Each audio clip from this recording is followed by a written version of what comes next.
పాత్రికేయ మిత్రులకు, electronic media వారికి అందరికీ నా హృదయపూర్వక నమస్కారాలు. మా జైబేరి బ్యానర్ కింద అతడు సినిమా ఆగస్టు 10, 2005 సంవత్సరంలో దాన్ని రిలీజ్ చేయటం జరిగింది. ఇప్పుడు ఆగస్టు 9వ తారీఖు మహేష్ బాబు పుట్టినరోజు సందర్భంగా ఈ చిత్రాన్ని రిలీజ్ చేస్తున్నాం. అయితే ఆ రోజున ఉన్న టెక్నాలజీ వేరు, ఈ రోజున ఉన్న టెక్నాలజీ వేరు. టెక్నాలజీ పరంగా కూడా దీన్ని అప్గ్రేడ్ చేయకుండా రిలీజ్ చేస్తే ఇవాళ వస్తున్న సినిమాలకి దాటికి తట్టుకోవటం కష్టం అనే ఉద్దేశంతో ప్రసాద్ ల్యాబ్ వారి సహకారంతో దీన్ని సౌండ్ సిస్టంలో కానీ ఎవ్రీథింగ్, దాని కలర్ కానీ ప్రింటింగ్ కానీ ఎవ్రీథింగ్ టెక్నికల్గా అద్భుతంగా తయారు చేసి ఇవాళ ఇప్పుడే తీసిన కొత్త సినిమా ఎలా ఉంటుందో అలా ఉండేటట్టుగా చేశారు. ఇప్పుడే ట్రైలర్ కూడా చూసి ఉంటారు మీరందరూ కూడా. చాలా చక్కగా వచ్చింది. త్రివిక్రమ్ శ్రీనివాస్ గారికి మొట్టమొదటి సినిమాగా మా సినిమాతోనే చేద్దామని అనుకున్నాం. ఒరిజినల్గా ఆయన రైటర్గా చాలా మంచి పేరు తెచ్చుకున్న సందర్భంలో ఒకరోజు నేను కిషోర్ గారు ఇద్దరు కలిసి కూర్చొని త్రివిక్రమ్ గారి మంచి మంచి సబ్జెక్ట్స్ తయారు చేశారు. ఆయన అన్ని హిట్స్ అయినాయి. ఆయన్నే మనం డైరెక్టర్గా పెట్టుకొని సినిమా తీస్తే బాగుంటుంది కదా అని మేము ఇద్దరం డిస్కస్ చేసుకున్న తర్వాత ఆయన కవర్ చేసాం. ఏదైనా మంచి కథ ఉంటే చెప్పండి సార్, డైరెక్షన్ కూడా మీరే చేద్దరు కానీ మా సినిమా చేయాలి, కథ చెప్పండి అని అడిగితే ఆయన ఒకే మాట అన్నారు. నేను స్రవంతి కిషోర్ గారికి మాట ఇచ్చానండి ఫస్ట్ సినిమా వాళ్ళకి చేస్తానని. వాళ్ళకి చేసేసేది ఆల్రెడీ రెడీ అయిపోయింది, సబ్జెక్టు అవన్నీ కూడా క్యాస్టింగ్ షెడ్యూల్స్ కూడా రెడీ అయినాయి. వాళ్ళు చేసేసేది అవ్వగానే ఇమ్మీడియట్గా మంది వచ్చేస్తానండి అంటే సరే ఓకే అండి అన్నాం. అన్న తర్వాత ఒకరోజు కథ చెప్పడానికి ఆయన వచ్చారు. ఆఫీస్లో నేను, కిషోర్ గారు, ఆయన త్రివిక్రమ్ గారు, మేము ముగ్గురమే కూర్చొని ఉన్నాం. సరే సార్ ఫోన్లో ఇవన్నీ ఆఫ్ చేసేయండి సార్, కాన్సన్ట్రేటెడ్గా వినండి అన్నారు. సరే అన్నాం. మీరు చెప్తే నమ్మరు, 3 hours చెప్పారండి కథ. అంటే every shot to short, bit to bit అంతా కూడా A to Z. అంటే కథ వింటే మాకు సినిమా అంతా కూడా ఎదురుకుండా కనపడిందనే ఫీలింగ్ ఇచ్చేది మాకు అందరికీ. తర్వాత ఎలా ఉందండి అన్నారు.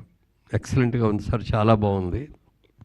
మీరు ఏమనుకోకపోతే నాకు చిన్నగా ఒక ఫీలింగ్ వచ్చింది, అది చెప్తారండి అన్న. చెప్పండి అన్నారు. మనం ఆ రోజుల్లో పాత సినిమాల్లో హీరో అంటే శ్రీరామచంద్రుడు, 100% సుగుణవంతుడు అనేటట్టుగా మనం ఉండి మన సినిమాలన్నీ కూడా. అయితే అప్పుడు ట్రెండ్ మారుతున్న టైంలో హీరో క్యారెక్టర్ కూడా కొంత నెగిటివ్గా ఉంటే బాగుంటుంది అనే ఉద్దేశంతో దీంట్లో పెడితే నేను అది అన్నా.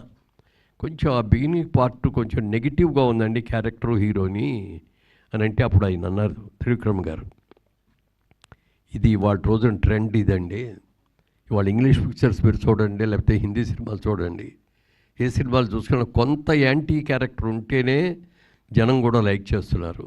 మీరు చూడండి అన్నారు. అప్పుడు మా బ్రదర్ కిషోర్ గారు, అవునన్నయ్య అలాగే చేద్దాం, మనం దాంట్లో ఏమీ మార్చక్కర్లేదండి, ఒక్క అక్షరం కూడా మార్చక్కర్లేదు, మీరు యాజ్ ఇట్ ఈజ్గా ఈ సినిమాని ఏమనుకున్నారో దాని ప్రకారమే చేయండి, మేమెవరం కూడా ఇంటర్ఫీర్ అవ్వం అని చెప్పటం, ఆ బాధ్యత ఆయన ఎత్తి మీద పెట్టడం మూలంగా సినిమా చాలా అద్భుతంగా చేశారు. అయితే అప్పుడు ఆ స్టూడియోలో మా సైట్స్ ఉంటే ఆ సైట్స్లో ఒక హౌస్ సెట్ కావాలండి అని చెప్పి డైరెక్టర్ గారు అడిగారు. ఈ విధంగా హౌస్ సెట్ ఒకటి, ఓ మంచి రిచ్ హౌస్, పెద్ద హౌస్ కావాలండి. ఆ హౌస్ని మేము సెట్ వేసాం బ్రహ్మాండంగా. అది చూసి అందరూ బాగుందన్నారు, అందులో సెలెక్ట్ చేసాం. ఆ సినిమా షూటింగ్ ఆల్మోస్ట్ 90% దాంట్లోనే ఉంటుంది, మిగిలింది అవుట్డోర్లో ఉంటుంది అనుకోండి, పాటలు అవన్నీ అవుట్డోర్. ఆ సినిమా తీసిన తర్వాత అప్పుడు చాలామంది ఏమండి ఈ సెట్ తీయబాకండి సార్, చాలా బాగుంది, ఇంకా చాలా సినిమా వాళ్ళు వచ్చి తీసుకుంటారు అని అడగటం, వాళ్ళందరూ కూడా తీసుకోవటం కూడా జరిగినప్పుడు నాకు ఒక ఆలోచన వచ్చింది. ఈ హౌస్ని ఇలాగే ఉంచి ఇక్కడ మన సైట్ కూడా ఉంది కాబట్టి ఇదివరకు కేఎస్ రామారావు గారిది గార్డెన్ సిటీ లాగా మనం కూడా ఒక షూటింగ్ ఇది స్పాట్ చేసి మిగిలిన బిల్డింగ్స్ అన్నీ కూడా మనం కట్టి చేస్తే బాగుంటుంది అని చెప్పి ఆలోచనలు రావటం, చేద్దామని నిర్ణయం కూడా తీసుకోవడం జరిగింది. కానీ దురదృష్టవశాత్తు ఔటర్ రింగ్ రోడ్డు ఈ సైట్లోంచి వెళ్ళిపోవాల్సిన పరిస్థితి వస్తే తప్పనిసరి పరిస్థితిలో ఇవ్వాల్సి వచ్చింది. అలా ఇవ్వటం మూలంగా మేము వేసిన సెట్లో వేసినంత పెద్ద బిల్డింగు వెళ్ళిపోయింది రోడ్లోకి. సైట్ కూడా 15 ఎకరాల పైన దాంట్లోకి వెళ్ళిపోవటం మూలంగా స్టూడియో చేయలేకపోయాం. ఎందుకంటే కేఎస్ రామారావు గారు ఇక్కడ అవుట్డోర్ షూటింగ్లో కేఎస్ దాని పేరేమన్నారు, గార్డెన్స్,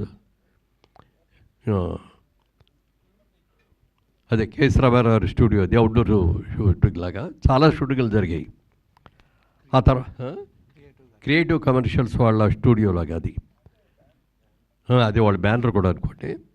అయితే తర్వాత అది చేతులు మారి మా దగ్గరకు రావటం, మేము దాన్ని డిస్మాంటిల్ చేసి అపార్ట్మెంట్స్ కట్టడం జరిగింది. మనసులో ఆ భావన ఉండేది, అయ్యో ఒక స్టూడియోని మనం చేసాం మన దీనికోసం, ఎప్పటికైనా వీలైతే స్టూడియో కట్టాలి అనుకున్న ఆలోచనతో అక్కడ ఔటర్ రింగ్ రోడ్ రావటం మూలంగా చేయలేకపోయాం.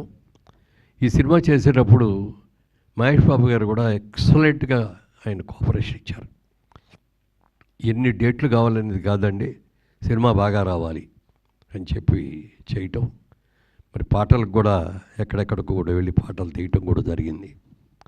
అలాగే ఒక ఫైట్, క్లైమాక్స్ ఫైట్ గురించి మీకు అందరికీ కూడా తెలిసే ఉంటుంది.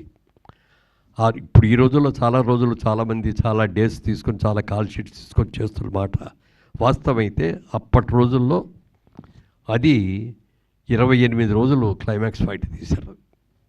దానికోసమని యూకే నుంచి ఎక్కడి నుంచి కూడా కెమెరాస్, స్పెషల్ కెమెరాస్ అని కూడా తీసుకొచ్చి దానికోసం ప్రత్యేకమైన సెట్ వేసి ఆ సెట్లో ఇది చేయటం కూడా జరిగింది. సినిమా రిలీజ్ అయిన తర్వాత చాలా మంచి పేరు వచ్చింది. అంటే ఫైనాన్షియల్గా చూసుకుంటే మనకి పెద్ద లాభాలు రాకపోవచ్చేమో కానీ చాలా మంచి పేరు వచ్చింది. ఆ తర్వాత ఈ సినిమా టీవీల్లో వచ్చినన్ని సార్లు ఏ సినిమా కూడా అప్పటికి రాలా. ఎక్కడ చూసినా ప్రతి సాటర్డే సండే వచ్చిందంటే ఏదో ఒక ఛానల్లో ఈ సినిమా వస్తూ ఉండేది. అప్పుడు ఎక్కువ మంది చూసి చాలామంది వచ్చి అబ్బా చాలా ఎక్సలెంట్గా ఉందని సినిమా, ఎన్నిసార్లు వస్తే అన్నిసార్లు కూడా చూస్తున్నామండి. ఎస్పెషల్లీ సెకండ్ హాఫ్లో కామెడీ కానీ అలాగే పాటలు కానీ అన్నీ కూడా అద్భుతంగా ఉన్నాయి అని చెప్పి చాలామంది మెచ్చుకున్నారు. తర్వాత మాకు కూడా ఆ రిలీజ్లో కానీ తర్వాత సేల్ చేసినప్పుడు వచ్చిన రైట్స్తో కానీ ఆ హౌస్ కట్టినప్పుడు దాంట్లో చేసుకున్న షూటింగ్ వెళ్ళిపోవాలి కానీ మేము ఫైనాన్షియల్గా కూడా బాగానే కవర్ అయ్యాం, ఏమీ ఇబ్బంది లేదు. కానీ మంచి పేరు వచ్చింది, ఒక మంచి సినిమా తీసామని ఒక మంచి పేరు వచ్చింది. మా జేబేరీ సంస్థకు ఒక గౌరవం దక్కింది. ఈ సినిమాని టెక్నికల్గా కూడా మరి దీన్ని అప్గ్రేడ్ చేసి రిలీజ్ చేయాలి అనే ఉద్దేశంలో, అంటే మా బ్రదర్ కిషోర్ గారు అమ్మాయి ప్రియాంక ఇప్పుడు ఇందాక వచ్చింది, ఇప్పుడు వస్తుంది ఇక్కడికి, తను ఏమేం చేశారు, ఎలా టెక్నికల్గా దీన్ని డెవలప్ చేశారు అనేది నా మాటల్లో కంటే తన మాటల్లోనే ఎక్కువ వినాలి. అది తప్ప